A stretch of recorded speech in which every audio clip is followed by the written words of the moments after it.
Good afternoon. First of all, let me, just out of my own sense of respect, is to thank the media for their patience. It is a little challenging getting around town from a number of different responsibilities, and I do thank you so very much. This is very close to my heart, and so I thank you for your patience. I've just returned from the Organization of Security and Cooperation in Europe. I've been a delegate for a number of years.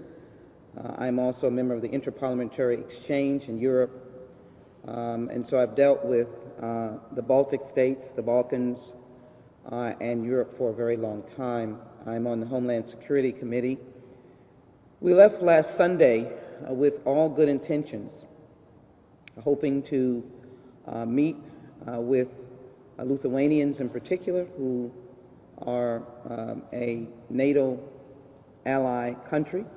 It is extremely small, about 4 million, if my recollection is correct, and to also engage with messages to the Russians through the Lithuanians and to Ukraine, and to ultimately meet with leaders from Europe that included, at that time, the Russians, Ukrainians, French, Great Britain, and basically all the countries in Europe that are members of the OSCE. Just for our information, how tight the area is, Russia borders Estonia, Latvia, Belarus, Lithuania, and then of course Ukraine. And Lithuania and Belarus are all together, I know this map, are all together and potentially able to be impacted by anything in one country. It can impact another country. And so our interest was the delegation from the United States Congress, bipartisan delegation, was to actually send messages to work with the Lithuanians, and really between Sunday and Monday and Tuesday, we were hoping that we would have, between the work of the President and heads of state, that we'd find some way for Russia to stand down. The last Wednesday was Russia's national holiday. It was Defender Day. And it was that late night, early morning, that Putin decided to ignore all of the entrees that had been given to them and decided to attack with a senseless, immoral, and purposeless war against the innocent people of Ukraine. I am passionate about this useless use and abuse of power because of the lives that will be lost. When we were asked, or it was asked for an explanation from Russia as to what exactly could be the cause of this war. We know the Allies in World War II were fighting against the heinous acts of Nazi Germany and Hitler and the murderous rampage that he waged across Europe and the Holocaust that he perpetrated against an innocent people, the Jewish people. Ukraine has been a neighbor. They are of Russian heritage and connection, but they've been a peaceful neighbor. They have moved on technology. They are a democratic republic or a democratic country. They have wanted to live with their neighbors. Their neighbors find them good neighbors, and they want to just have an ability to thrive for their young people. I was in Ukraine a couple of years ago, around the time that Russia took Crimea. I remember the pain that all of us felt when an innocent commercial airline was shot down by Russian terrorists. And that is what we have today, Russian terrorists. Because Russia continued to make the argument that they were, first, they start saying that there was genocide. There was no genocide of Russian language-speaking persons. There are Russian language-speaking persons in Ukraine. They love Ukraine. They love their heritage. And then Russia was suggesting that they had to protect people, and they had to protect territories where Russians were. No one was attacking the territory. They were not, as we could understand, they were not representing the government. If there was conflict, it was not government directed. Though obviously Russia took land that Ukraine believes is theirs. Donbass is an area where the Russians claimed they had to go in to protect or to claim. They gave them independence, if you could imagine. All the while we have been talking and trying to develop a pathway for peace. And I believe that peace should still be a possibility. I do not rush to war. I rush toward peace. But as we were in these meetings, the Ukrainians were giving us reports, and so the first hits that we got information on that had not gotten to the media in the early days that struck my heart was the hitting of a hospital, the killing of 5 children. The numbers were going up. Women and children were dying. And Russia had indicated that this was operational and they were not going to target civilian facilities. As early as Wednesday when we were in meetings, and Thursday, the numbers of deaths were coming in and civilians were losing their life. Now, apartment buildings have been hit, and it goes on. Commandos are in Kyiv,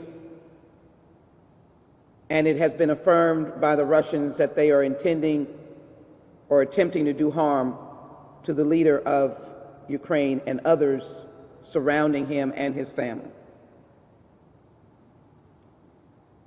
And so just as I would be concerned with the deaths that went on in Syria, where Russia was supporting this despotic president in Syria, that is way away from the United States. My responsibilities on Homeland Security and on these committees internationally dealing with trying not to have another World War III, Ukraine has become very personal.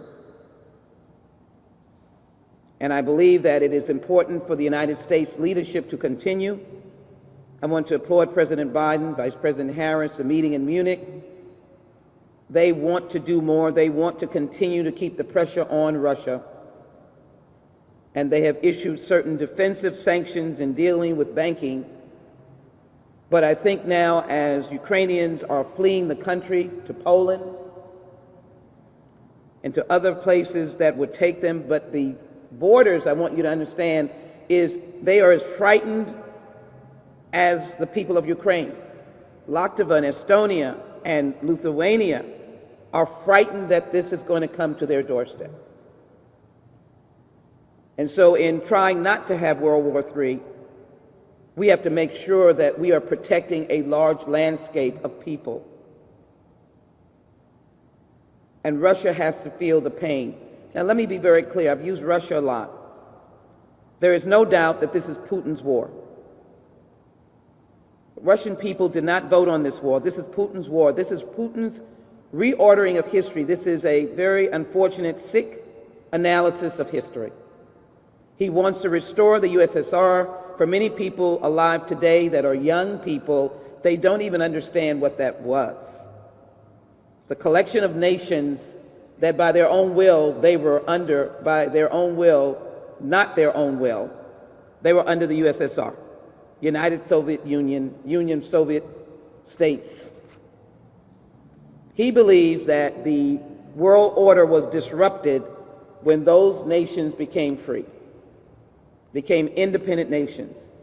And he gave a long, rambling speech, which I hope not to add to, of wanting to recapture that again, and Ukraine is the first test of that. My fear is Ukraine falls, the region falls. Ukraine falls, the region falls. So I think it is very important to have these very fine supporters here today to let the Ukraine American community in Texas, in Houston, know that we are praying for them to let the people of Ukraine know that we're praying for them, but we also want to act on their behalf. And so let me just for a moment capture the essence of our position here today, and I'll be delighted to have a number of very fine representatives who are engaged with Ukraine, their countries are engaged with Ukraine, and let me allow them as well. I first want to take note of the fact that President Zelensky is Jewish. I am not Jewish, but I'm glad to live in a country that has people from all walks of life. We're all Jewish Americans, African Americans, Hispanic Americans, Asian Americans. We are happy in this democratic republic to be able to live with each other. And so I was a little incensed for Putin to describe this war as fighting Nazism. It was ludicrous, and you can imagine the Ukrainians at this meeting. This was absolutely absurd. It was outrageous. So I reminded all of those gathered from the different countries that Martin Luther King, a patriot, said injustice anywhere is injustice everywhere. And that means that the injustice against Ukraine is an injustice against all of us. We all may ultimately be in desperate need at some point. We all may be a refugee. We never know. And so Putin has rendered a violent injustice against Ukraine. He has done it with stormtroopers. And I would say to you, I don't even know if the Russian soldiers know the war that they are fighting. We've heard rumors of Russian soldiers standing down and leaving their posts because this is a purposeless, this is a senseless, and this is an immoral war. Putin has called this an operation, but it is not an operation. And all of the NATO allies who are freedom-loving, they have acknowledged that this is sheer brutality. It's brutality because the president has had to say, Zelensky, if you're 18 to 60, arm yourself and get out in the street and fight this battle. There is a very astute military in Ukraine, but it is not the size of Russia. And so you can see the media reports with men who are teachers and philosophers and analysts and any manner of things, dads, husbands, uncles, who are arming themselves because they are facing great peril. And Putin has launched an illegal, unprovoked, and vicious large-scale invasion on Ukraine after a thinly disguised effort at fighting Nazism and on a humanitarian mission, while he kills innocent civilians, including children and women. And so this violent act finds Russia, by way of their leader Putin, violating every human dignity. But he has violated the UN Charter, the Helsinki Final Act, and he has shredded the Minsk Agreement. That was the ceasefire accords. And his actions confirm his place in history as a crazed tyrant and a war criminal. Putin's warmongering is not a geopolitical challenge, but a humanitarian catastrophe upon civilians and innocents. Putin's disastrous war will kill thousands and threaten millions more in and around Ukraine and throughout Europe. Sadly, families, including women and children, will be left to defend themselves or be fleeing to other countries, and it will create a humanitarian crisis on the borders of Poland, Lithuania, Estonia, Latvia, and other places. We must not be distracted by Russia's aggression. And I know it firsthand because I met with the opposition from Belarus. Putin has taken over Belarus. He owns and dominates the head of state.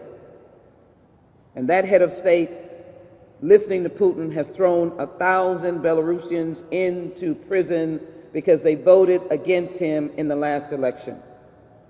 And I spoke to the wife, Ms. Akaya. She is now the opposition lead because her husband is in jail, and she pleaded with us to try to save Belarus and to try to save Ukraine. All of those imprisoned, that will be the plight of Ukraine. When Putin wins in Kiev and he puts in his puppet government, they will lock everybody up. How can we stand by and allow this democracy to be destroyed? It is well known that Putin attacks his friends. Ukraine was a friend. What friend will be next? And that's why I believe it is important for us to stand up as we go back to Washington, because this is a time of uncertainty, but we need moral clarity. I believe that the OSCE that I just left will come up with a resolution denouncing this work. I've just introduced with Steve Cohen a resolution in the United States Congress that denounces the actions of Putin, asking for a condemnation by the United States Congress, including the closing down of commercial airline traffic in and out of Russia at this time.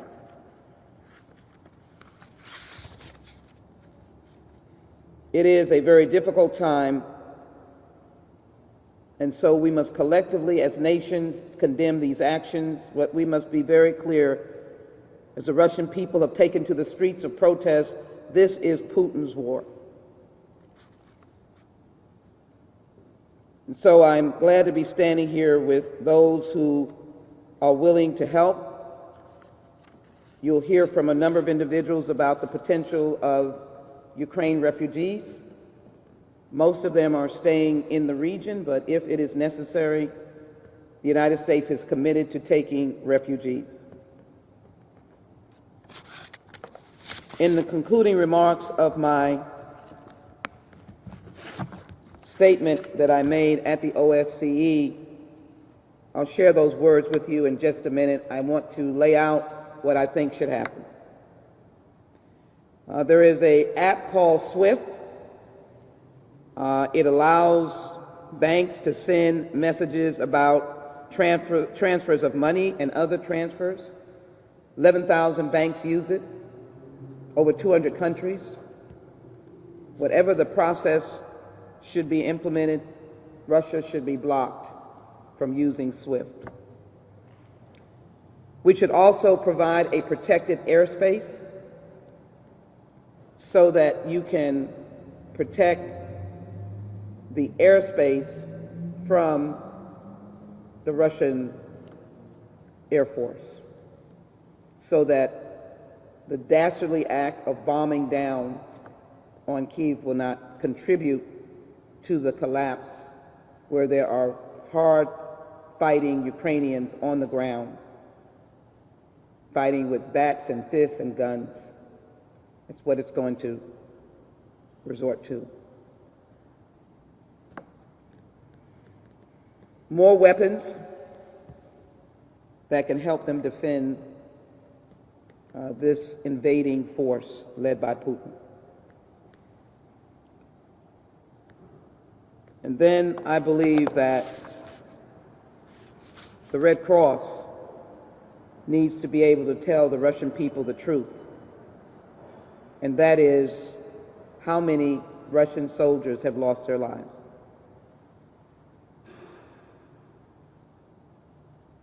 I don't want to see any lost lives.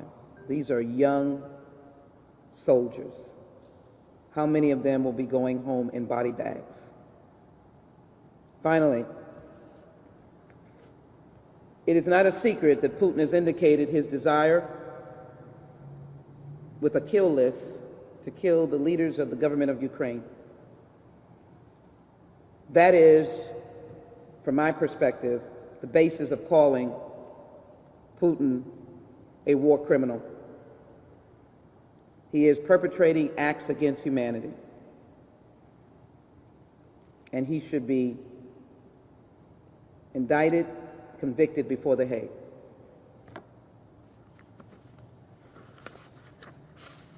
I hope to pass this resolution in the United States Congress. I hope that we will also limit the entry of oligarchs with a limit on their visas and movement. I think the oligarchs' properties in the United States should be seized. I think the funds that are in our possession owned by Russia should be held. I'm only seeking peace. We need a ceasefire. If Putin chooses to come to the table, the leadership should welcome him. But unless there's a ceasefire, bloodshed will continue. I'd like to now yield first, if I might, to Danya, who has family in Ukraine. Can you imagine the many Ukrainian Americans here who are struggling with whether they will ever see their loved one again? Danya? Thank you so much, Congresswoman.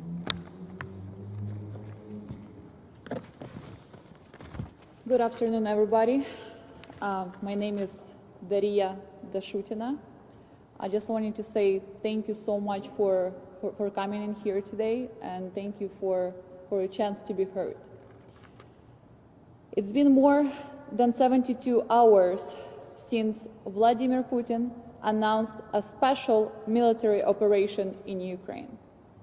It's been 72 hours since the country that we fought back to back in 1941 against Nazism decided to erase us from the geographic world map. My grandfather, a Soviet Union military veteran, in the 1940s, during the World War II, walked from Kiev to Berlin to stop Nazism. Today, my grandfather is confused. Why the country he fought for is killing his children? Russia states not starting the war. Russia states they will end it. Russia invaded Ukrainian land with thousands of heavily armed soldiers. They come to our country, destroying and burning our houses and killing my Ukrainian people. And that's how Russia did not start the war.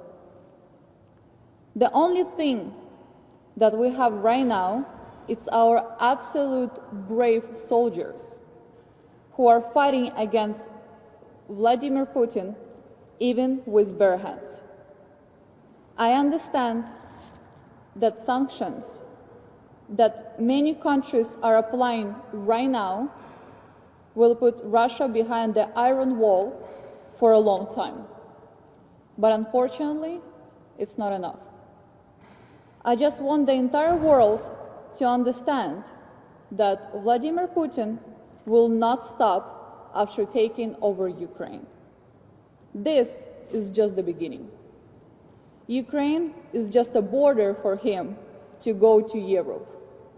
Sanctions, NATO, the G7, and even the Atlantic Ocean will not stop him unless we fight him back. Putin is a major threat to the world. We, the humans of the world, are watching today a life full of genocide. Putin, powerful, strong, and influential individual, is putting a gun to a children's head, about to pull the trigger. And no one is doing anything to stop him. The trigger has been pulled.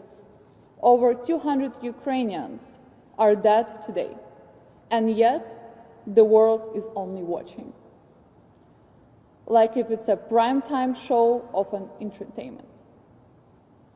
To the world, to our country, the United States of America, to Texas, to Houston, if we do not stop him today, it will hit our pockets. Oil and gas prices are rising by over $100 per barrel. Families today in Houston will not afford rent because of the gas prices. The stock market will suffer. The economy is filled by perceptions of fear. Russia is propagating around the world. It will not stop with Ukraine. Putin will continue to take over more land in more countries, just like it happened before in the mid of 1900s.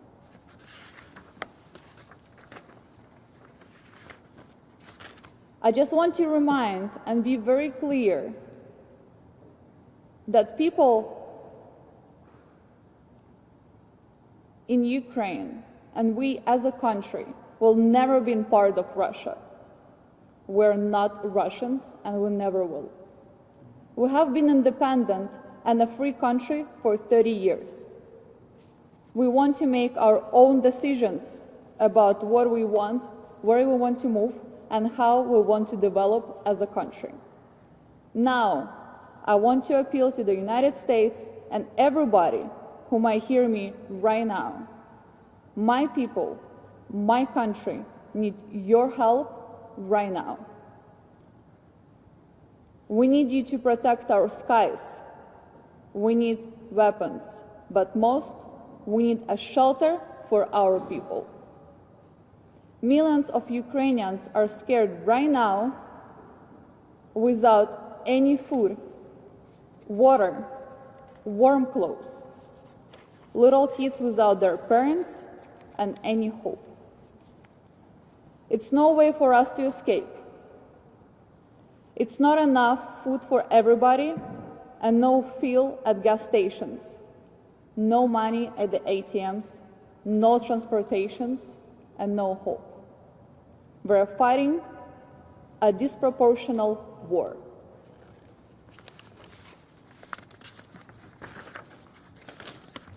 I just wanted to pull out some statistics for you so everybody have a little bit of more of a clear pictures. Ukraine have 209,000 of soldiers against 900 in Russia. Ukraine have 900,000 of reserve soldiers against 2 million in Russia. We have armed vehicles about 12,000 against 30,000 in Russia. We have 2,500 tanks against 12,500. We have 34 attack helicopters against 544. And we have 98 fighter attack aircraft against 1,511. And we also have invested 5.9 billion in Ukraine against 61.7 billion in Russia. That's for the whole world to understand what type of war we have. Thank you so much for your time. Dana, thank you so very much. I know your husband was showing the pictures of, and I'm sure they're going to want to see the bombing, which this is the military operation that Putin says he's engaged in. He's engaged in an all-out war, and the refugee crisis is mounting. As we were leaving the region, people were pouring into Poland. Poland was the largest recipient of Ukraine refugees. We think this crisis is going to grow. And I think what has been said is the massive imbalance between Russia. That's what is so appalling. Putin's war, Ukraine, 44 million people, a sizably small military, but a fighting military, and Russia, and their determination to bring Ukraine to its knees. Let me, as I ask the Consul General Poland to come forward, as I said, I want to thank his nation. They were, as we were in the meetings and as we were there, Poland's doors had been opened as soon as the first shot was fired. It's hard for Americans to understand, but there's something called NATO. Obviously, there are only certain members in NATO. NATO protects its members under Article 5. Ukraine is a dear friend. It has not yet been admitted. It has a right to seek admission. Lithuania is a member.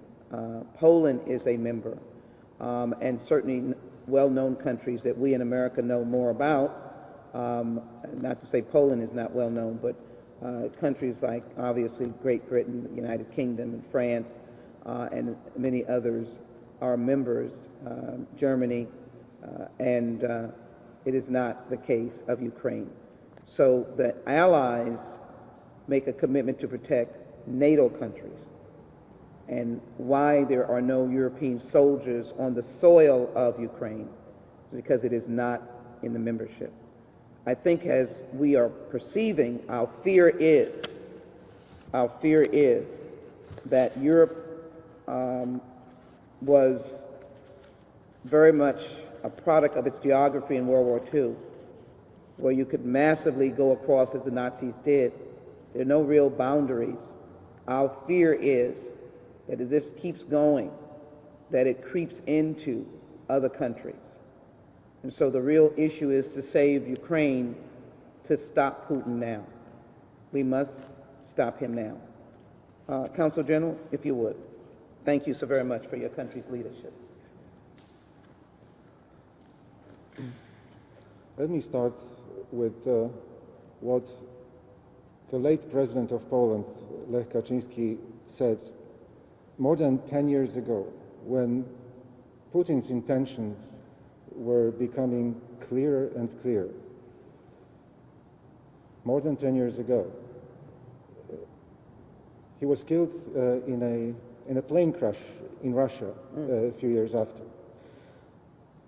But then he said, first it's Georgia, then it will be Ukraine, after Ukraine, the Baltics, and then the time will come for my country, for Poland. And we, for hundreds of years, we were a neighbor of Russia, Soviet Union in the 20th century. And we know what it meant, and we still know what it means. In 1939, when the Second World War broke, on September 1st, Germans came to Poland, attacked Poland, and took half of the territory. On September 17th, the Russians, the Soviets, came and took the other half of the territory. They divided Poland. Poland perished from the map for almost 6 years. They imposed their authorities, and they were ruling the country. Russians arrested and took to Russia about 1.5 million people, Polish citizens. They sent them to their northern territories as labor. Hundreds of Poles, hundreds of thousands of Poles perished there, never came back. The entire Poland suffered.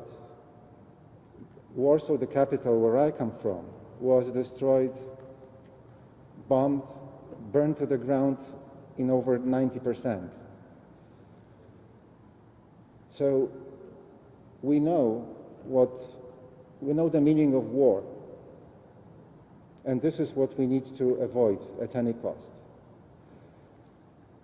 In 1980, where Polish nation started undermining the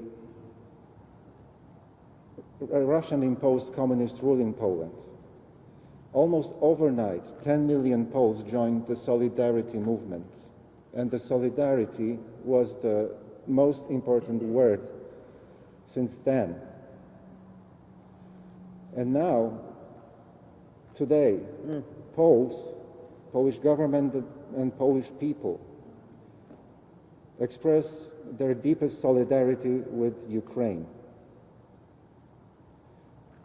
All the Polish-Ukrainian border crossings are open. People come pouring into Poland. Immediately they are met with help from anyone who can help. Polish authorities, Prime Minister and the President are talking to the President of Ukraine on a daily basis. So I want to emphasize that what our best lesson from the communism was solidarity. And solidarity is with Ukraine is now for the rest of the world. We should avoid war at any cost. So, well, the prices of oil will rise. The life will become difficult, but war will end everything. So let's encourage everyone.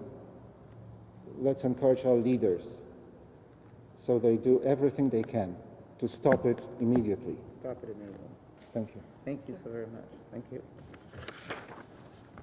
As I indicated,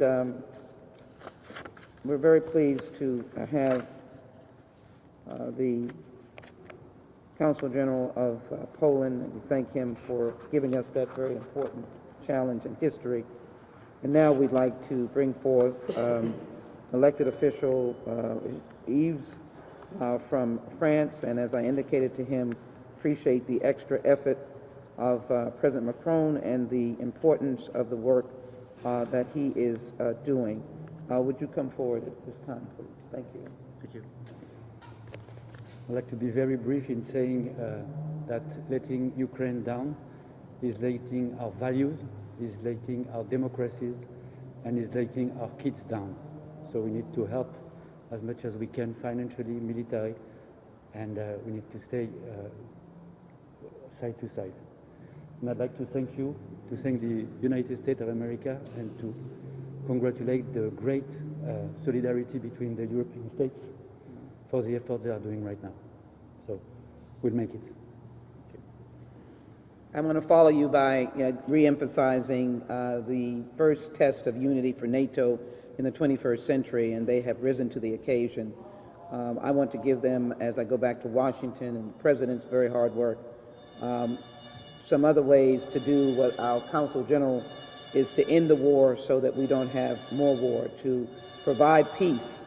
I asked Putin to come back or to go to the peace table and to cease the killing of innocent Ukrainians now is most important. When I look to organizations that have been steadfast for democracy, steadfast for equality, and also have experienced the pain of the attack on one group over another. In this instance, the Jewish community. To work with the American Jewish Committee, and I'm always able to count on them as finding a way to stand for the most vulnerable people. I am quite sure that they are well aware of what Nazism is, and with their information and their advocacy, we can understand that Putin's senseless and untruthful representation of Ukraine should not be given any credit at all. And I know that they will be helping us as we move forward with those who may need our help in Ukraine. Randy, thank you for being here.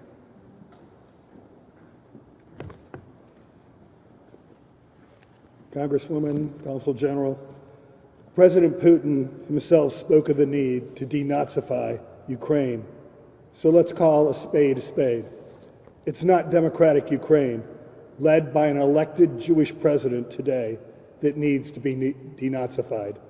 Rather, it's Russia, led by a tyrant who imagines himself as the 21st century Ivan the Terrible or Joseph Stalin, who's been using Hitler's 1938-1939 playbook to advance his ambitions, that needs to be denazified.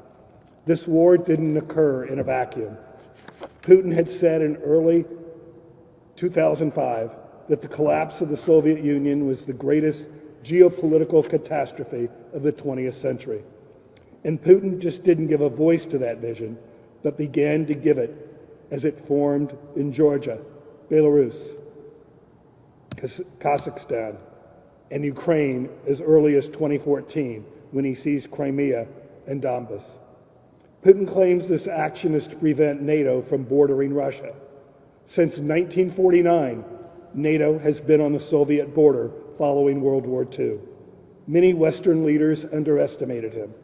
It's the old story of failure of imagination combined with a dose of overconfidence. The moment to strike in winter and after the Olympics was created when any halt to Russian gas supplies could inflict lots of pain in recipient nations was right now.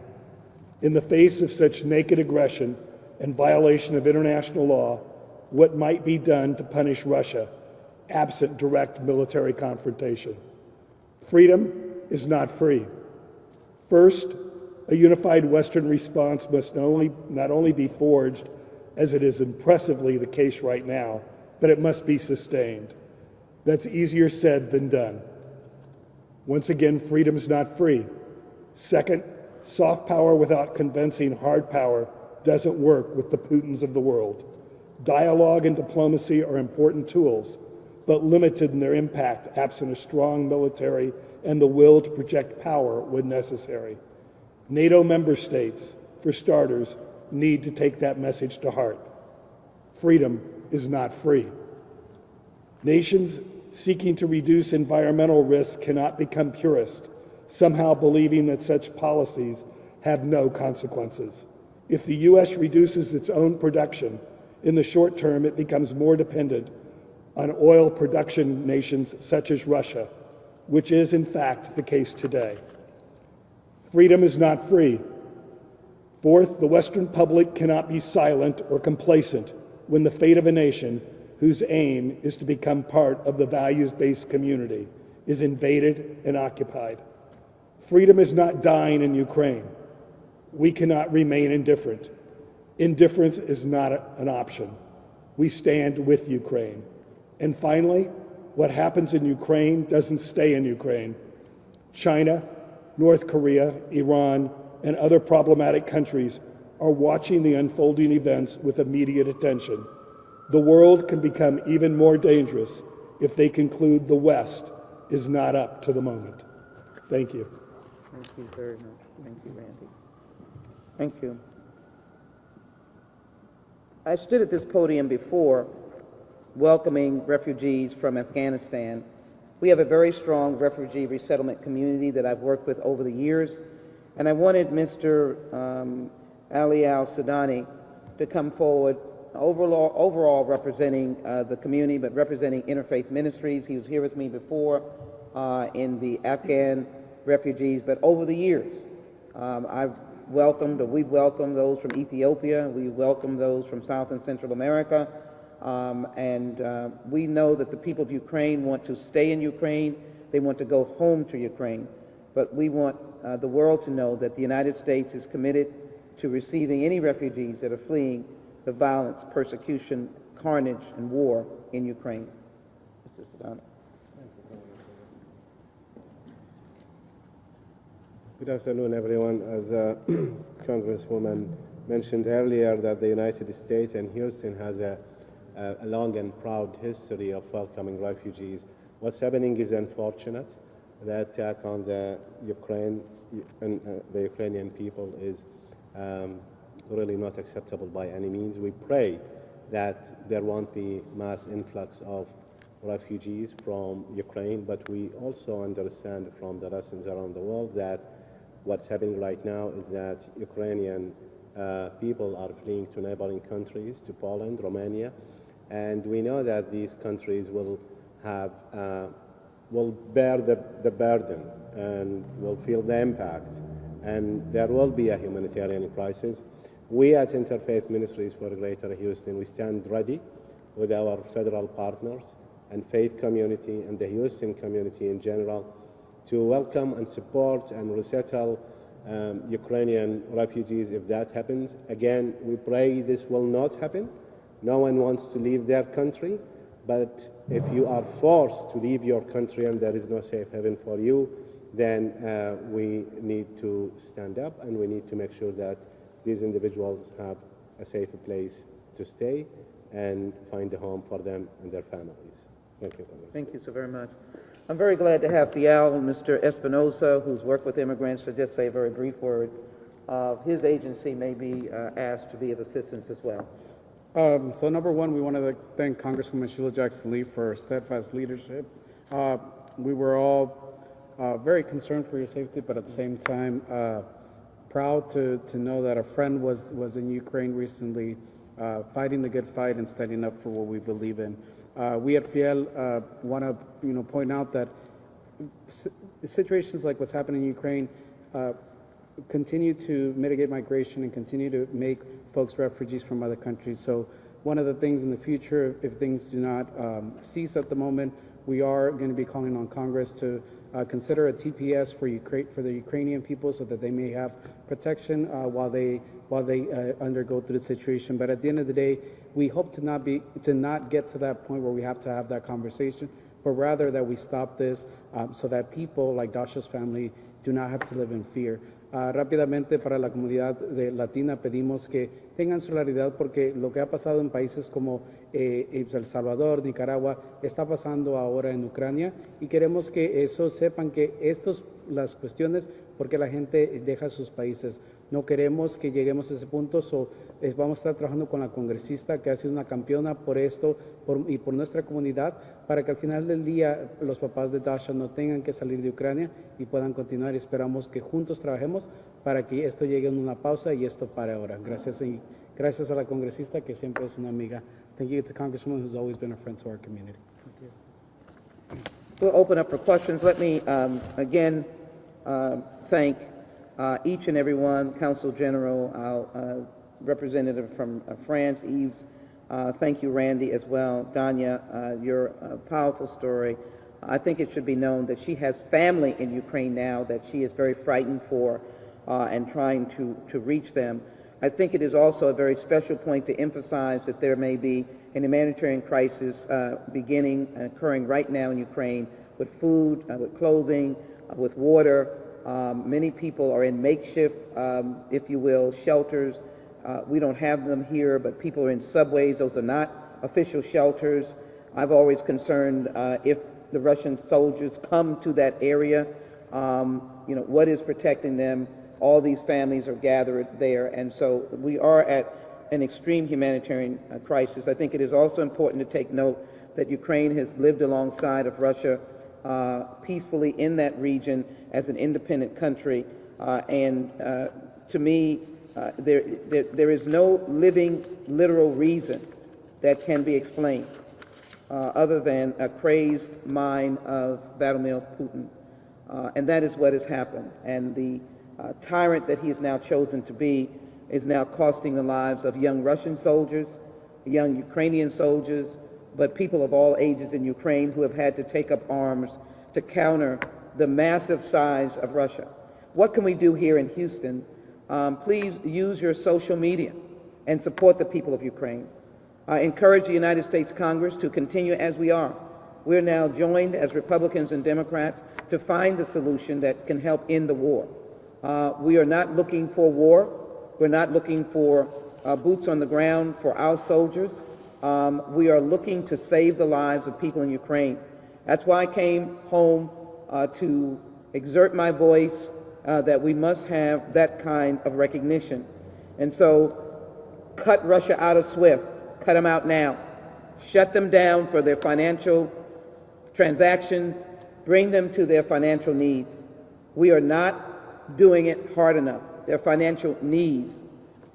In addition, behind the legitimacy and basis for clearing the airspace, protecting the airspace over Ukraine, so that that airspace will not be utilized to further destroy with the air power that Russia would have.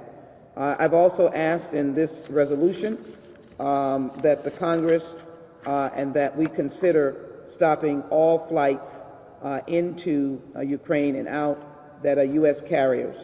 I would ask Europe to do the very same as well. There has to be a way that Putin understands that the world stands up against this dastardly act. I would like to as well ensure that the Red Cross be allowed the ability to report to the Russian people independently of the loss of life of young Russian soldiers. Report to them. I want to pay tribute as I close my remarks to a father, Mita Potoreli, Ukraine, who indicated to us as we were leaving, he was with us in the OSCE meeting. He said his son was signing up that next morning, 26 years old, that he was headed home through Poland and then by way of train, 17 hours he was not going to fly to get back to Poland, and then he would arm himself to be one of those civilian soldiers who are going to get out in the streets of Kiev to try to protect Ukraine and its capital and its government. We've been at war here in the United States. We know what it's like to see our soldiers come home. For many people, Ukraine is very far away, and I can truly appreciate that. For many people, any kind of war is adverse, and I understand that as well. But the one thing that the United States has been the best at is being a defender of values and principles. We are not offenders. We do not go and attack, do not go and provoke. We're not invaders, but we have defended. And I do think we need to understand, to find the tools that can help us defend Ukraine, and working with NATO, because the potential for the region collapsing is not too far away. I want Danya to know that we're praying for her family. We want to make sure that you can reach your family as well, and I know our office will be working with you. We want Houstonians to embrace Ukrainians who are Houstonians, but use your social media if you agree that Russia must be stopped with financial threats, eliminating SWIFT, protecting that airspace, and as well stopping commercial airline travel, particularly United States carriers, from going into Russia or coming out of Russia. We do know that there are Americans in Russia. They should be protected. It's a question of whether or not they need to be able to come out in a period of time. But if we do not stop this, we don't know how far Vladimir Putin will go.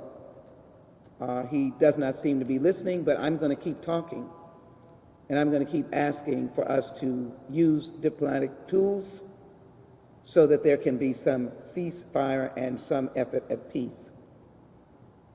I want to conclude, and we'll open up for questions, to denounce this hostile, senseless, immoral, and purposeless war.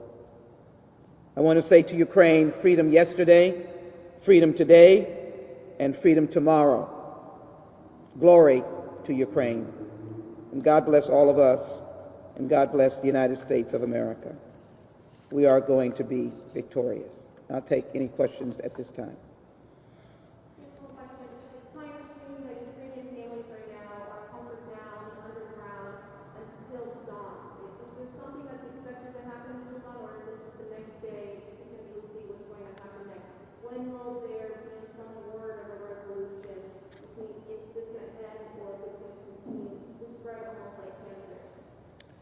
The tragedy of this as we left the region is that it has the potential of spreading like cancer.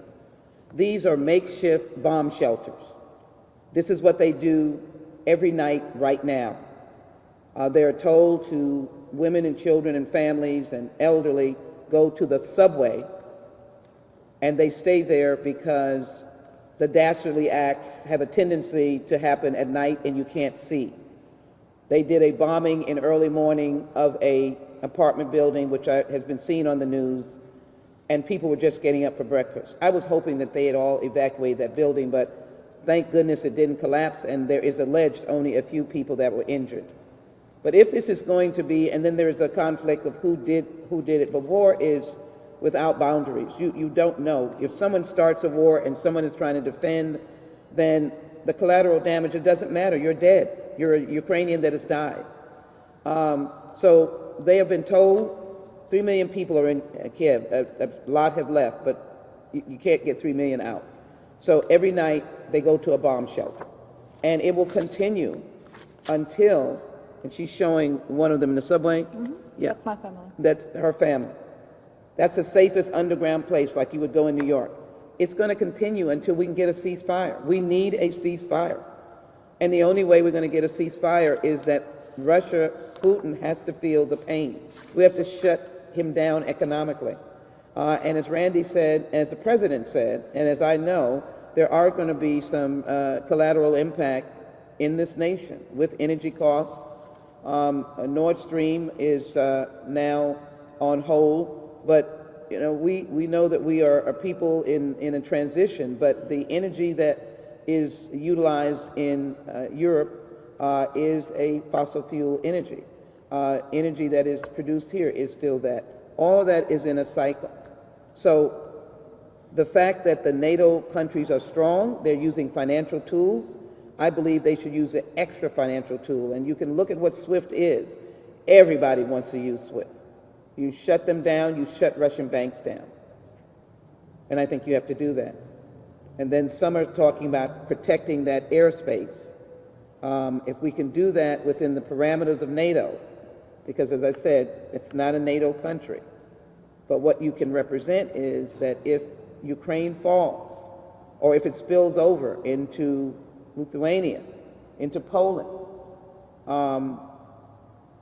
then you're talking about a tragedy on top of a tragedy. So, as our council journalist said, I want peace. I'm asking for a ceasefire. Go back to Washington trying to use those words. President Macron, hope that they will keep talking about ceasefire. Allegedly, President Zelensky has had some entrees to try to say that both he and Putin would talk, or the leadership. I'm all for that.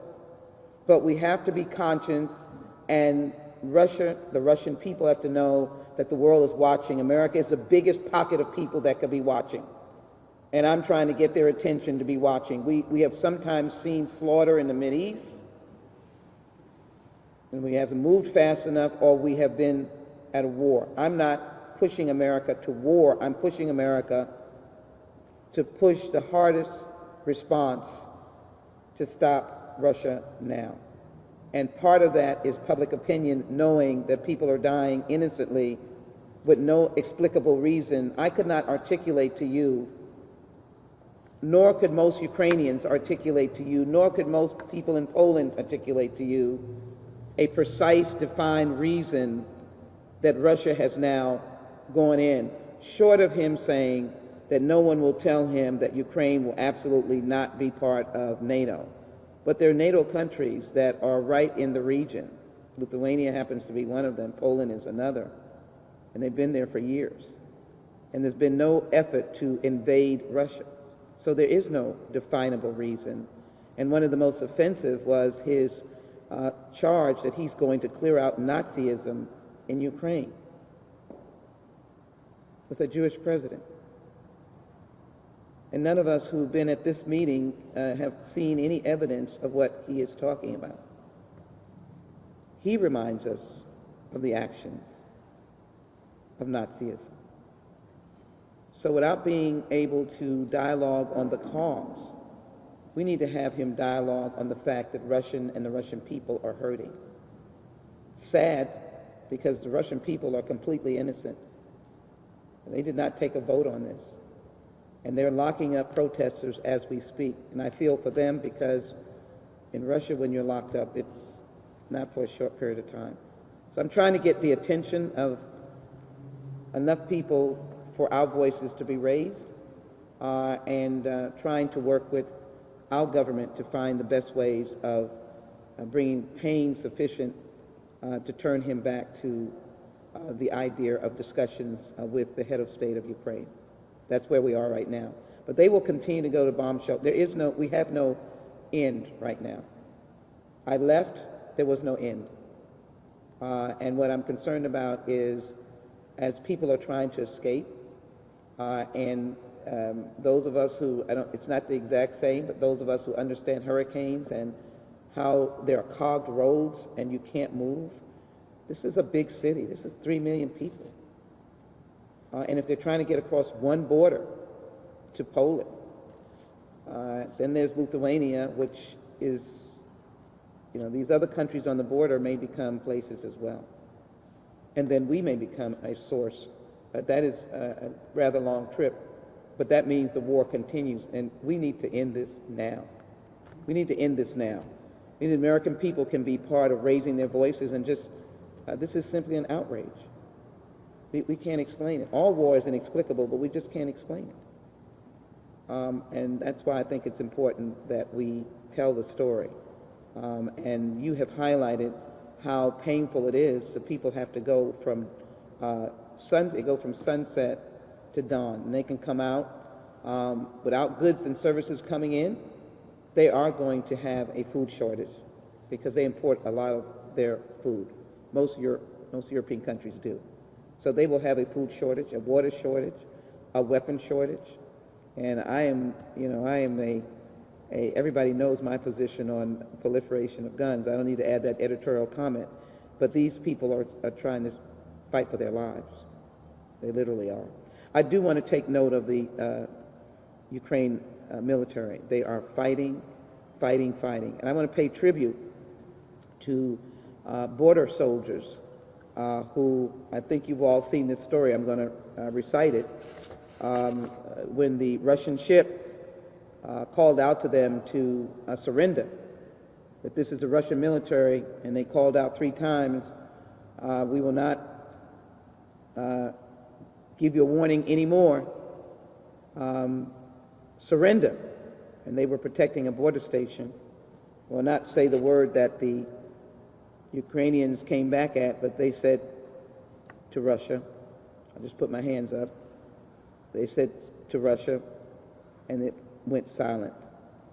There was no more communication. Russia unleashed on them at least 13 border soldiers that perished. That's the fight that is going on in Ukraine. Any questions? Thank you.